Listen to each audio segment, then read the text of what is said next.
大家好，又係我一鏡自由旅居生活。如果鍾意我呢條片，請記得留言、點讚、訂閱同埋分享。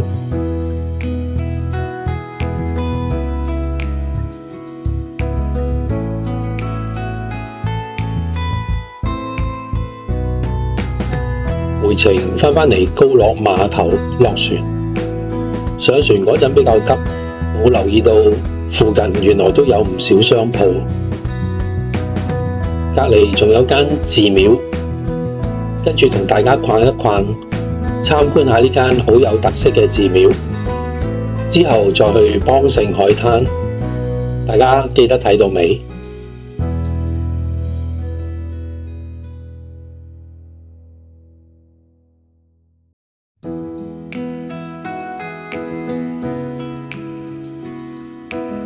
呢個高樂碼頭就喺樂伊小島上面，好多人都會混淆碼頭同小島嘅英文名一樣，但係中文名嘅翻譯有啲唔同。如果用地圖搜，最好用英文名，因為比較準確。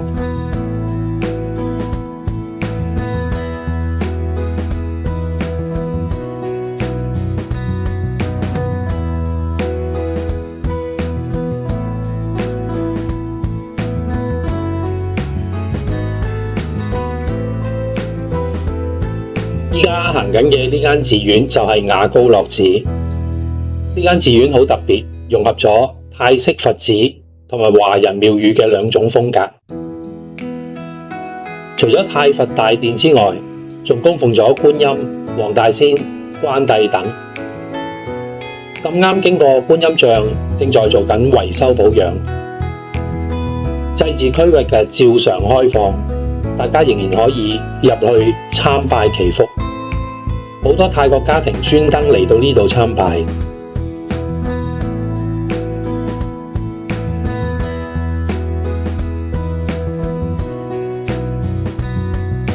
我啱啱先喺西昌島度返嚟，淨係着住短褲同拖鞋。按照呢個寺院嘅規矩，係唔可以直接入大殿，只能夠喺外圍行下影下相。大家如果想入廟拜神，記得準備合適嘅衫褲。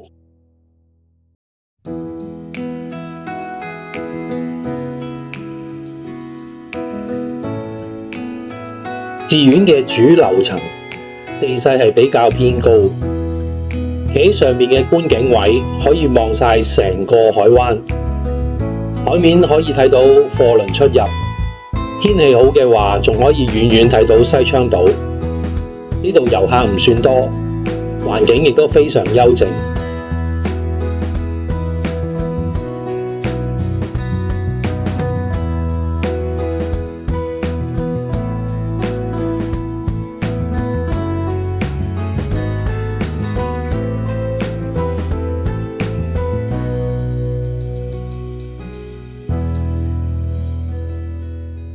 呢個樂伊小島範圍唔算大，慢慢行大約半個鐘頭左右就可以行勻成個外圍區域。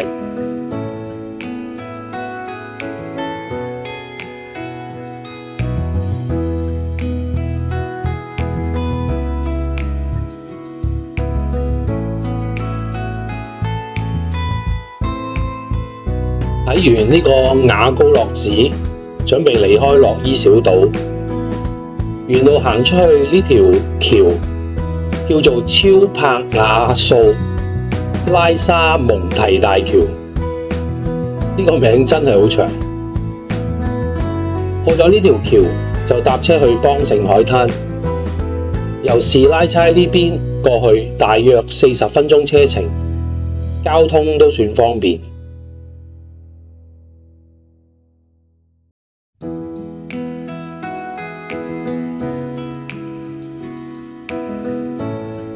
嚟到邦盛海灘之後，先揾咗間海邊餐廳坐低休息下，順便食飯歇下腳。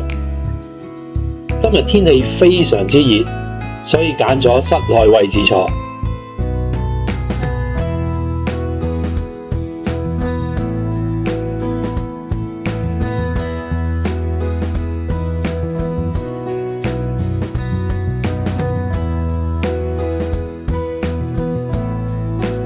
食完飯休息咗一陣間，就去咗酒店辦理入住，順便睇下我住呢間海景房，佈局非常簡單，足夠滿足短途客嘅落腳需求，而且價錢優惠。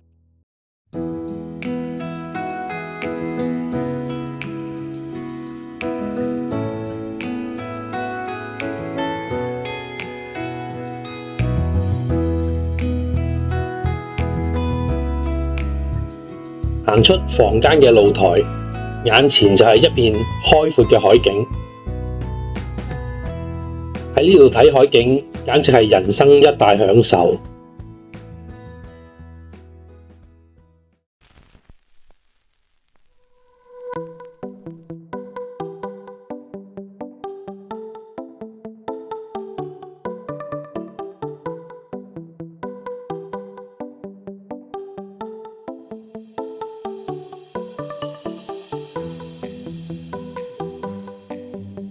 休息咗一陣，已經係天黑啦，落去沙灘散下步先。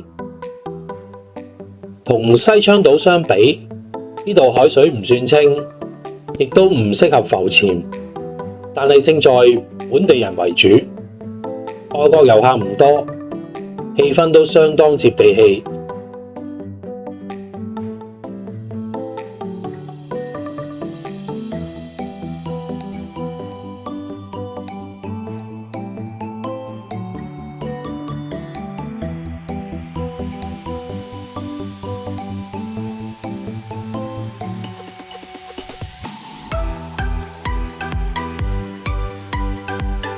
好多泰國嘅本地家庭週末會選擇一家大細專程過嚟呢度玩，鋪張墊喺沙灘度野餐，吹下海風。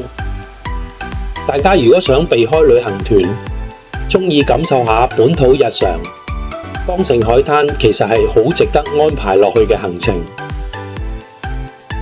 你哋會鍾意清靜嘅海島，定係呢種本地人聚集嘅海灘呢？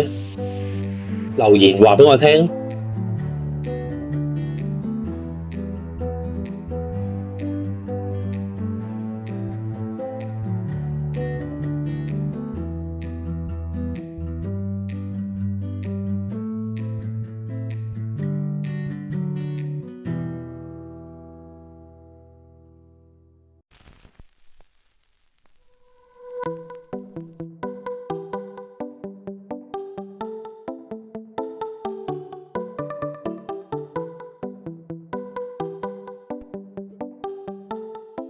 行經途中見到有一隻貓，呢隻貓應該係主人綁佢喺度嘅。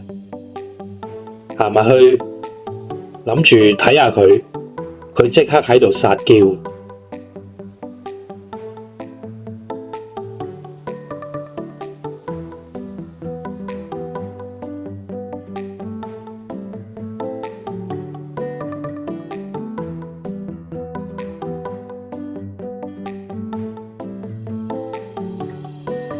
沿住海灘一路行，都好多泰國人出嚟乘涼。而家咁啱係潮漲時間，行到落去海灘。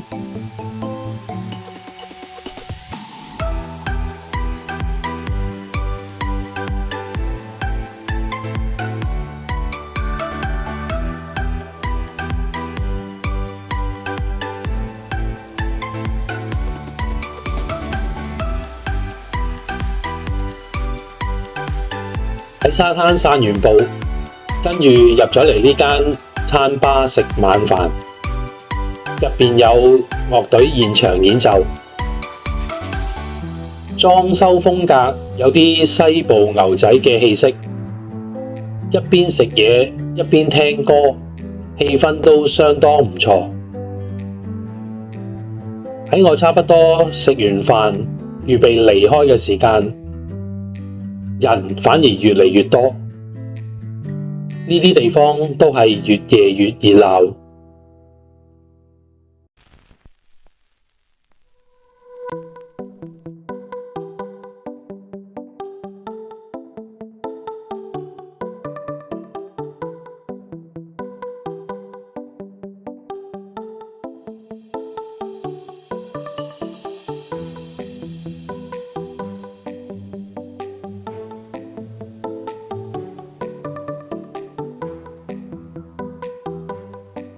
食完晚飯，準備行返酒店，沿途都經過好多呢啲咁嘅海邊餐吧。行經呢一間餐吧，覺得女歌手唱歌都幾好聽喎，企喺旁邊聽咗一陣間。海邊附近呢啲咁嘅餐吧，氣氛都係好熱鬧。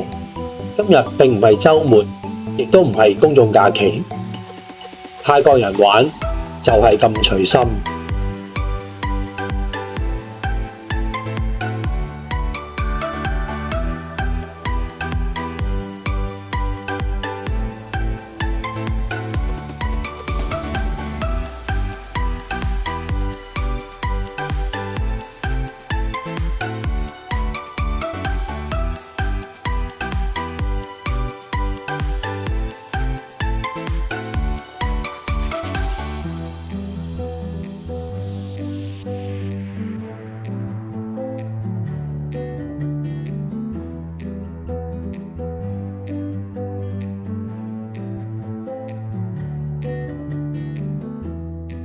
今次呢條片就到呢度，下次再同大家分享下梆盛海灘周邊嘅玩點。如果鍾意今次呢條片，請記得留言、點讚、訂閱同埋分享。我哋下次再見，拜拜。